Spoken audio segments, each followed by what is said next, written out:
Funding for this program is provided by Annenberg CPB to advance excellent teaching. Warriors, athletes, artists and colonialists, sailors and pirates, traders and philosophers, the ancient Greeks never ceased to make creative trouble for themselves, and in their talent for creation and destruction, we recognize ourselves. The rise of Greek civilization, this time on the Western tradition.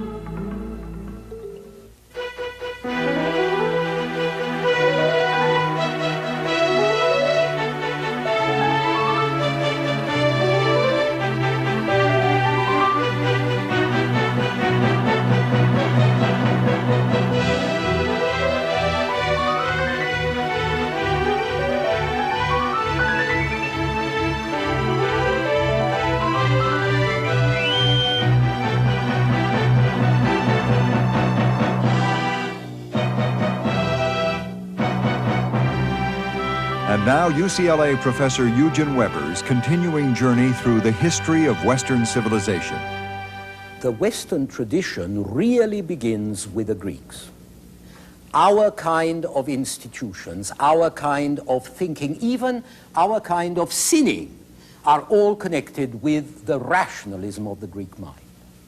The Greeks did not take the world on trust. They did not attribute it to the will of God. They did not abandon themselves to fate. Instead, they asked questions and came up with answers. The Greek philosopher Plato once wrote that philosophy is the child of wonder. It was the gift of the Greeks that they inquired into the things that excited their wonder, and their insatiable curiosity paid off in instability, in insecurity, but also in greatness.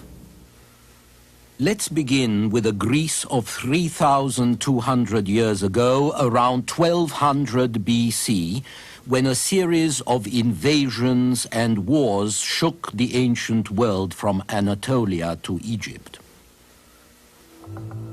This is a scene from the Odyssey. Most of what we know about the 400 years between 1200 and 800 BC comes from the Odyssey and from another epic poem, the Iliad, both attributed to the Greek poet Homer. The first poem, the Iliad, tells how the Greeks besieged and destroyed Troy, an Asian city near the Hellespont. The second poem, the Odyssey, depicted in this Roman wall painting, tells what happened after the Trojan War to Odysseus, the king of Ithaca and a leader of the Greeks. It's likely that the world both poems describe was similar to the actual period between 1200 and 800 before Christ, a sort of dark ages. Dark because we know so little about them, but also because life was even more brutish and short than usual. We see a society of warriors and petty chiefs greedy for honor and riches, ruthless, highly competitive, but with a code of behavior which provides an enduring formula for distinction in later times, that of heroism, nobility, eventually chivalry.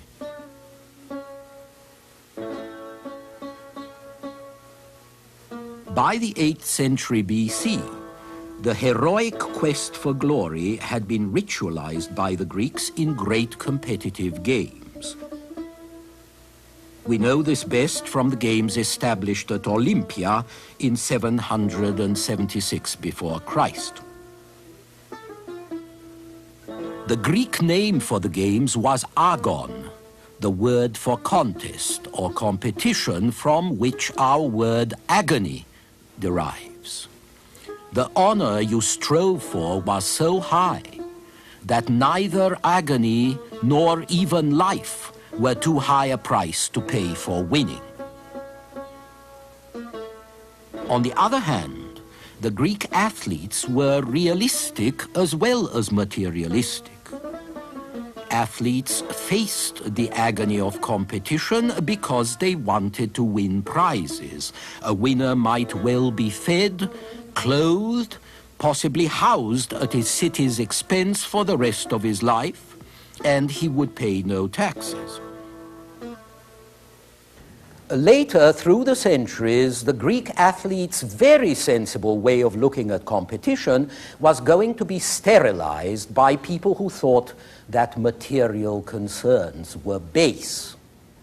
Noble sacrifice was what they wanted to see, not worldly ambition, and so the image of the athlete agonistes, the athlete suffering in his quest, this became an important part of the Greco-Roman culture. It was taken up by the early Christians, who were a part of that culture, of course, and who were engaged in a terrible wrestling match with the devil and with evil. And then it was going to be revived by the Protestants in the 16th century and the Victorians in the 19th century.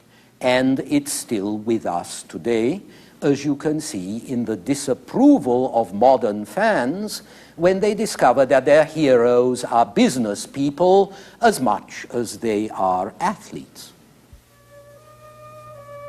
The heroic values that the Iliad and the Odyssey expressed have come down to our own day nearly 3,000 years later. But that doesn't mean the Homeric hero is anything like the medieval knight, say, who blunders into battle for honor's sake. The Homeric hero may be noble, but he is also shrewd. Odysseus, whom you see here as he blinds the monster Cyclops, Odysseus is not just a good sailor and a fine athlete, he's also quick-witted and crafty, a master of deceit and artful tales, as the Greek goddess Athena tells him more in praise than blame.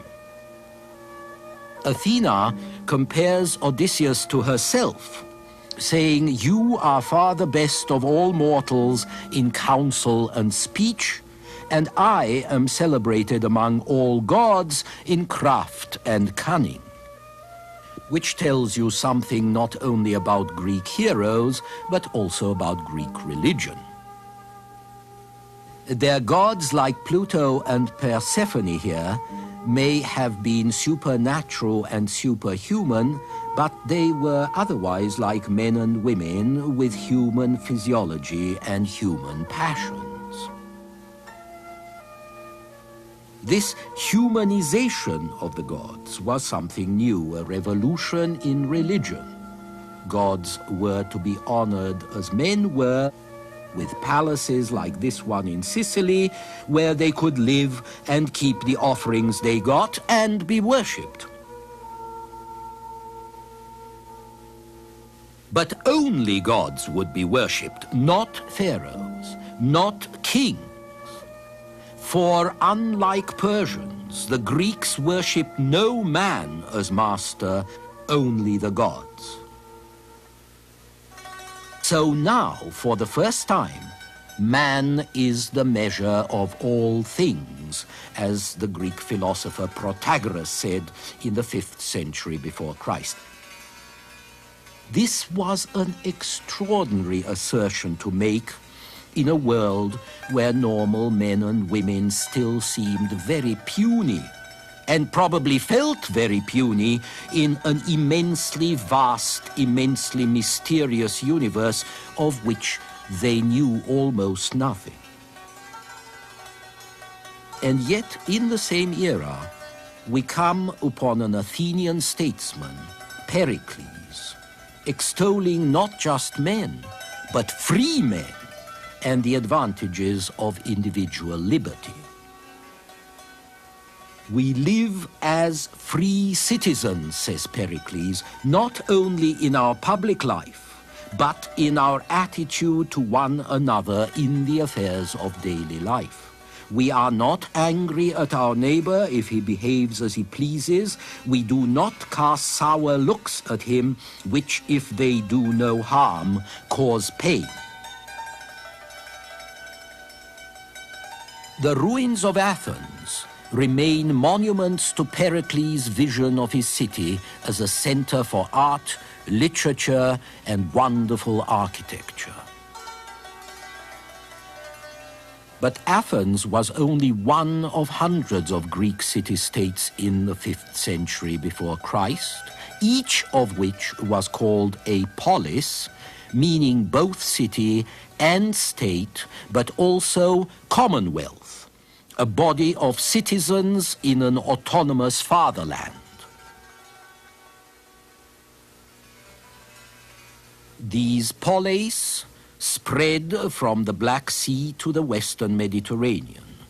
The heaviest concentration was on the Greek mainland, on the islands, and in Ionia on the western coast of Asia Minor, where the richest and most advanced cities had grown in the 7th and 6th centuries BC because they were closest to the trade and the culture of the Middle East.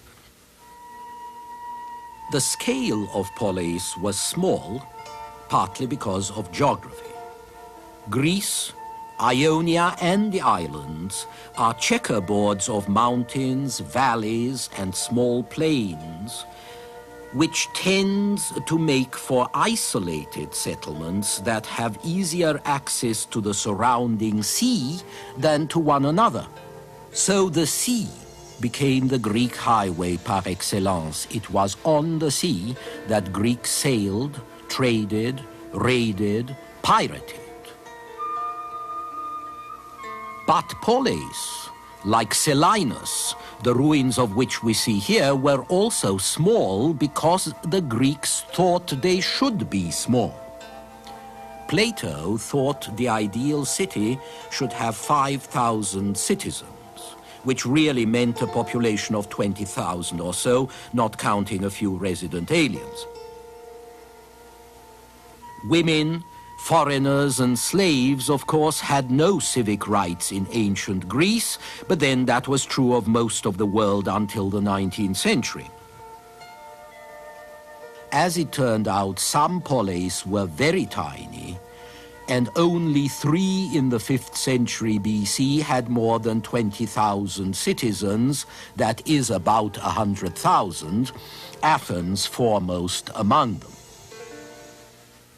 But whatever its size, each Greek polis had its own personality, laws, patriotism, and at the same time each shared in the common pride of being Hellenes, part of the world of Hellas, which is not a nation or a race, but a cultural community and a very powerful concept.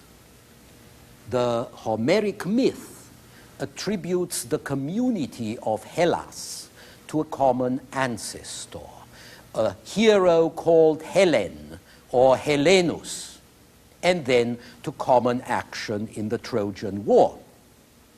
Historically, however, this sense of community was probably precipitated by the extraordinary experience of the Persian Wars.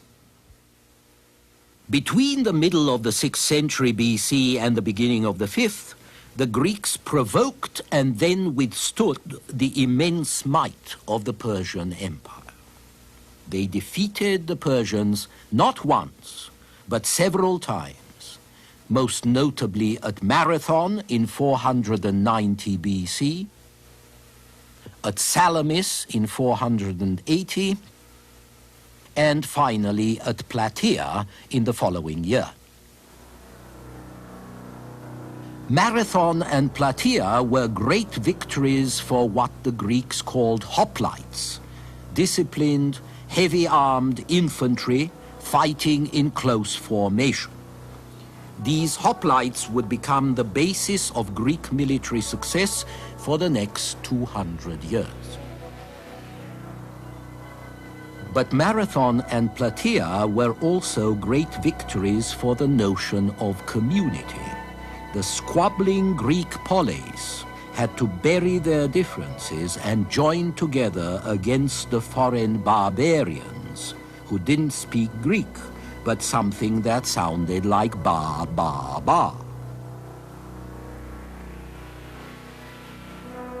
As Themistocles, the Athenian commander, said after the Greeks had ripped the Persian fleet to shreds at Salamis, "It is not we who have done this," meaning not we Athenians, but all Greeks together, all Hellas.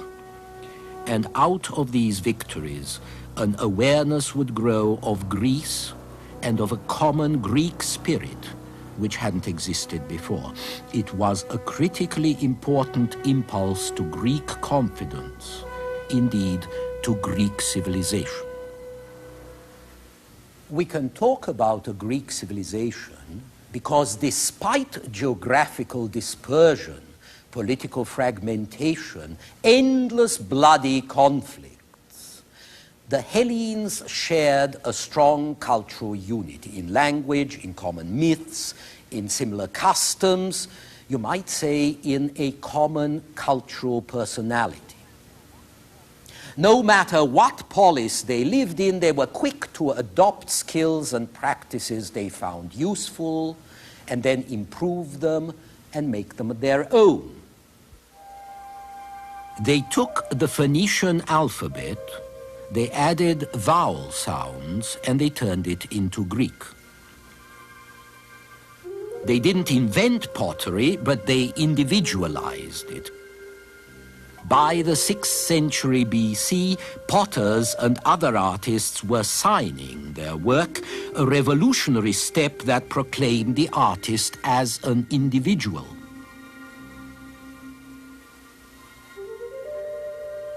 They copied a freestanding statue from Egypt, but they liberated and they humanized its form, and they painted it, which made it more lively.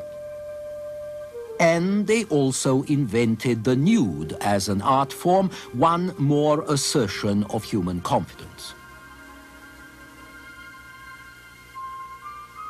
By the 5th century BC, the Greek cultural personality had affirmed itself in a very grand enterprise indeed, the Acropolis, the hilltop citadel of Athens. In 480 BC, the Persians had burnt Athens, and although the city was quickly reoccupied and patched up, it continued to look a mess for the next 30 years, until, that is, Pericles decided to rebuild the Acropolis, which became the seat of the gods, with a great new temple, the Parthenon.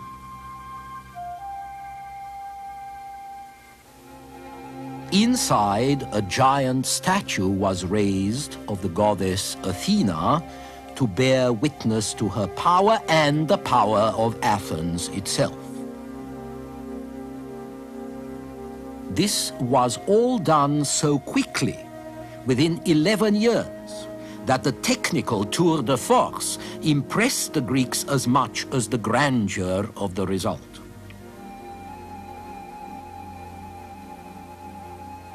The man who made this frieze was the Parthenon's artistic director, Phidias, considered one of the great sculptors of antiquity. We have some of his great works, and we have the work of other sculptors done in the Phidias style. Most critics, then as now, admire the restraint, the nobility and the harmony that make them examples of the ideal and idealistic classical style. This is the work of another sculptor, Praxiteles, who worked 100 years after Phidias in mid-4th century BC. Praxiteles liberated the rather stiff classical shapes and warmed them up, which they needed, as you can see from this Aphrodite of Cnidos. The Greeks had come a long way since the heroic age of Homer, not only in art and culture, but also in politics, a word, of course, derived from polis.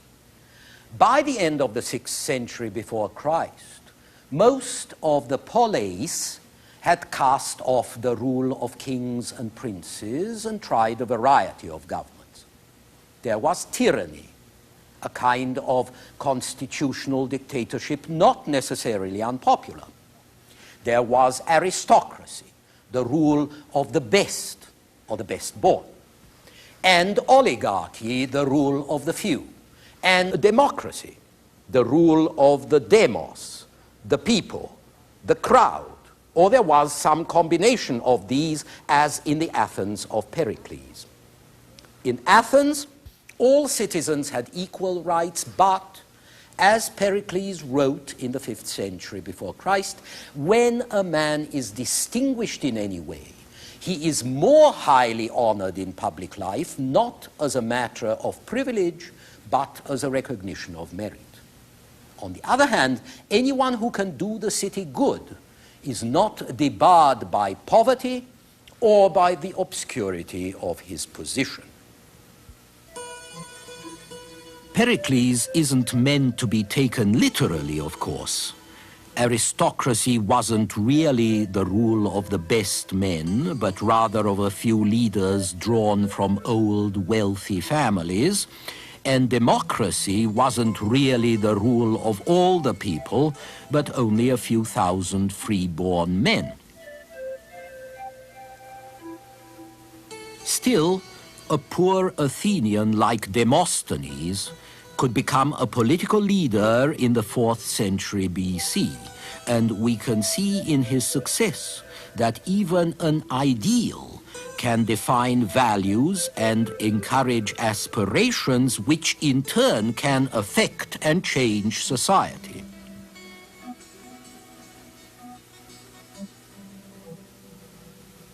Because the way the Greeks chose leaders and the way they were ruled was apt to change, the Greeks also had a sense of history. It is no accident that the greatest historian of antiquity, Thucydides, was Greek. History is about men, women, institutions changing in time and space, and Thucydides saw change all around him in the 5th century BC. Unlike the Egyptians, who were so impressed by continuities and long chronologies, unlike the Mesopotamians, who were so impressed by supernaturally induced catastrophes, Thucydides was more interested in the discernible motives of men's actions. He attributed decisions and actions and outcomes to objective factors like culture and economics, instead of supernatural intervention. Of course, most Greeks were not as objective. They were mostly peasants, small farmholders, craftsmen, artisans, often rooted in custom, superstition, and narrow localism. But the Persian invasions of the 6th century BC and the great national struggle against the Persian Empire in the 5th century brought the first inkling that perhaps it was better to die than to be a slave, that it might make sense to face death not just for your own home, but, incredible as it sounds, for other people's homes, even for the homes of those wretched people in the next village. That a common humanity or a common Hellenism might be more important than your own local customs and prejudices. There were also greater men who seemed even more important, the men that everybody was talking about. There was Themistocles, who commanded the Athenian fleet in the great victory over the Persians at Salamis in 480 BC, the victory that saved Greece.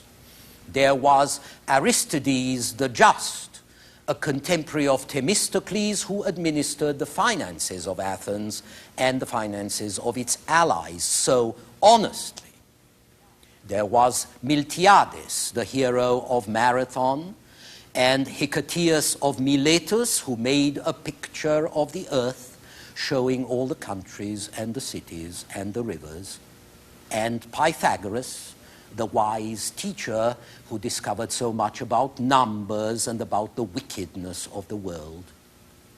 What was it about these men that made them so different from the farmers who met in the agora on market day? It was Sophia, wisdom. It was arete, virtue. These famous men were not so much stronger or bigger or richer or better born. They were just wiser, and that is why they were better men. But if that were true, wasn't it possible for others to become wise like them? Couldn't even a peasant learn? There were a lot of Greeks who thought this might be possible. And from that kind of thinking, there evolved a way of looking at the world that helped to shape the future course of Western culture. And we shall see this in our next program.